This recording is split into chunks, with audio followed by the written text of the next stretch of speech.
Siapkan 150 gram kelapa parut, saya ambil bagian putihnya aja.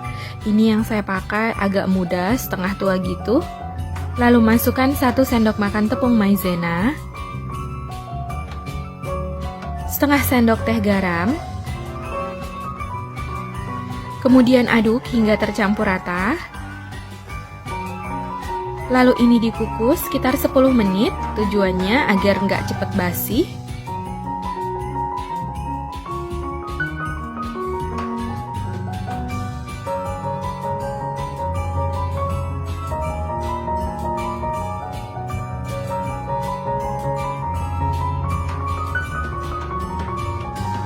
Setelah 10 menit dikukus, keluarkan kelapa parut dari kukusan.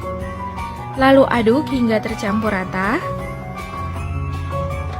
Kemudian ini disisihkan dulu. Selanjutnya, olesi loyang dengan minyak goreng. Ini diolesi tipis-tipis ke seluruh permukaan loyang. Setelah diolesi, loyangnya juga disisihkan dulu. Siapkan 1 buah wadah, lalu masukkan 2 butir telur. Saya pakai telur ukuran sedang. Lalu masukkan 120 gram gula pasir. Kalau untuk takaran sendok, ini sekitar 8 sendok munjung seperti ini. Lalu masukkan setengah sendok teh emulsifier. Saya pakai SP. Setengah sendok teh vanili bubuk. Kemudian mixer adonan hingga putih mengembang kental dan berjejak. Sekitar 5 menit menggunakan kecepatan maksimal.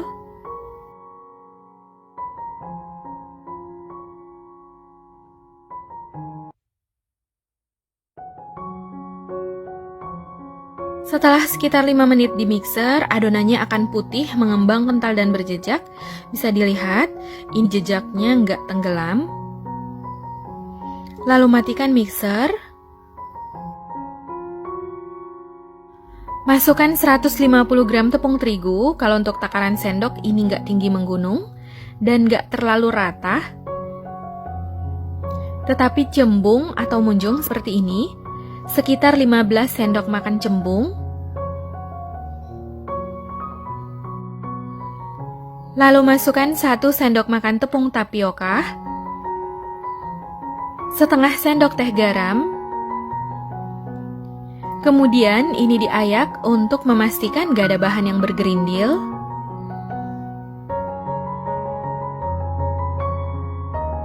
Kemudian aduk adonan hingga tercampur rata. Boleh diaduk menggunakan spatula. Ini saya aduk menggunakan mixer dengan kecepatan rendah, hanya sampai tercampur rata saja. Jadi jangan terlalu lama memixer.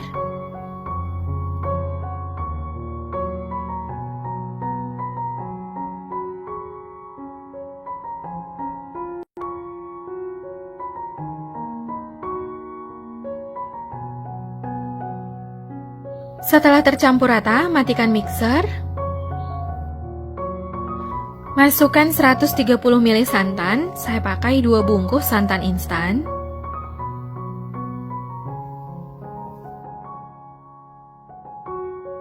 Lalu mixer adonan hingga tercampur rata. Saya pakai kecepatan paling rendah.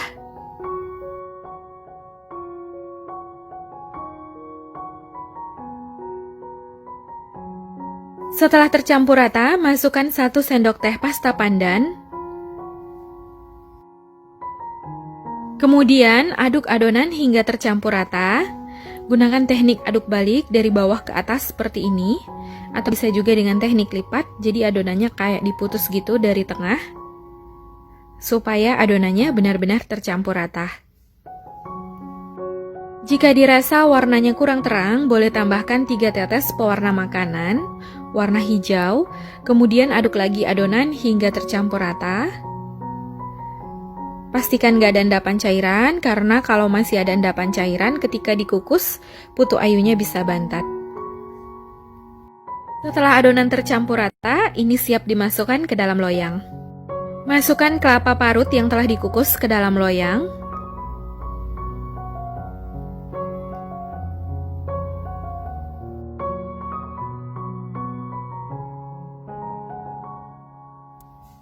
Kemudian padatkan kelapa parut. Ini saya padatkan menggunakan sendok.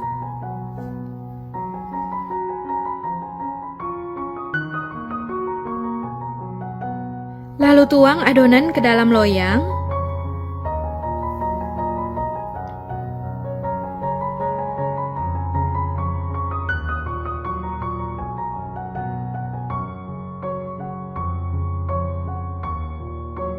Lalu ratakan adonan menggunakan spatula atau sendok. Lalu hentakan loyang beberapa kali agar udara yang terperangkap di dalam bisa keluar.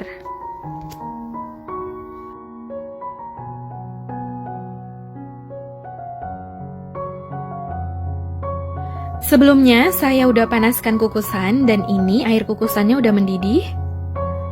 Lalu masukkan loyang berisi adonan. Ini dikukus sekitar 15 menit menggunakan api sedang. Jangan lupa tutup kukusannya dilapisi dengan kain atau serbet bersih supaya uap air nggak jatuh ke dalam adonan. Setelah 15 menit dikukus, buka tutup kukusan. Lalu ini boleh dites tusuk. Jika sudah tidak ada adonan yang menempel, ini putu ayunya udah matang. Kemudian angkat dan keluarkan loyang dari kukusan. Biarkan sekitar 5 menit hingga uap panasnya hilang, lalu putu ayu bisa dikeluarkan dari loyang. Setelah sekitar 5 menit, uap panasnya udah hilang, keluarkan putu ayu dari loyang, lalu putu ayunya siap untuk disajikan.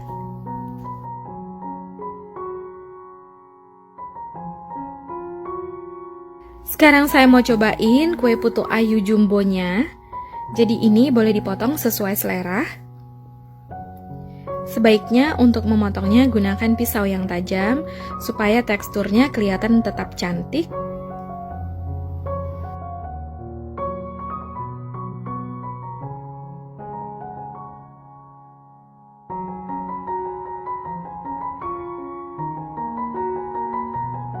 Dari potongannya, putu ayunya berasa lembut banget, warnanya juga cantik. Kelihatan teksturnya halus banget.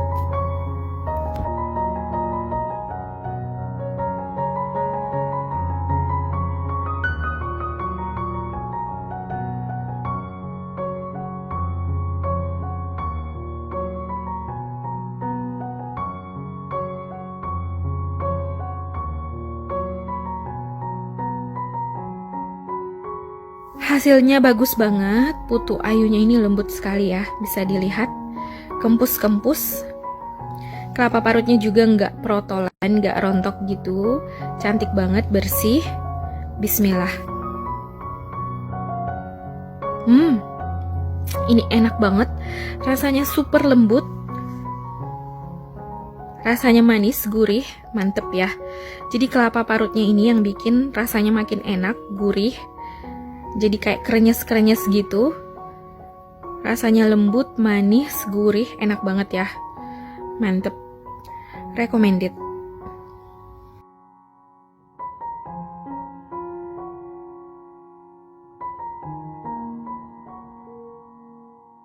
Jadi tipsnya, gunakan kelapa parut yang muda atau minimal setengah tua. Jadi jangan terlalu tua supaya rasa manis dan gurih dari si kelapanya ini dapat. Jadi rasanya krenyes-krenyes dan manis gitu.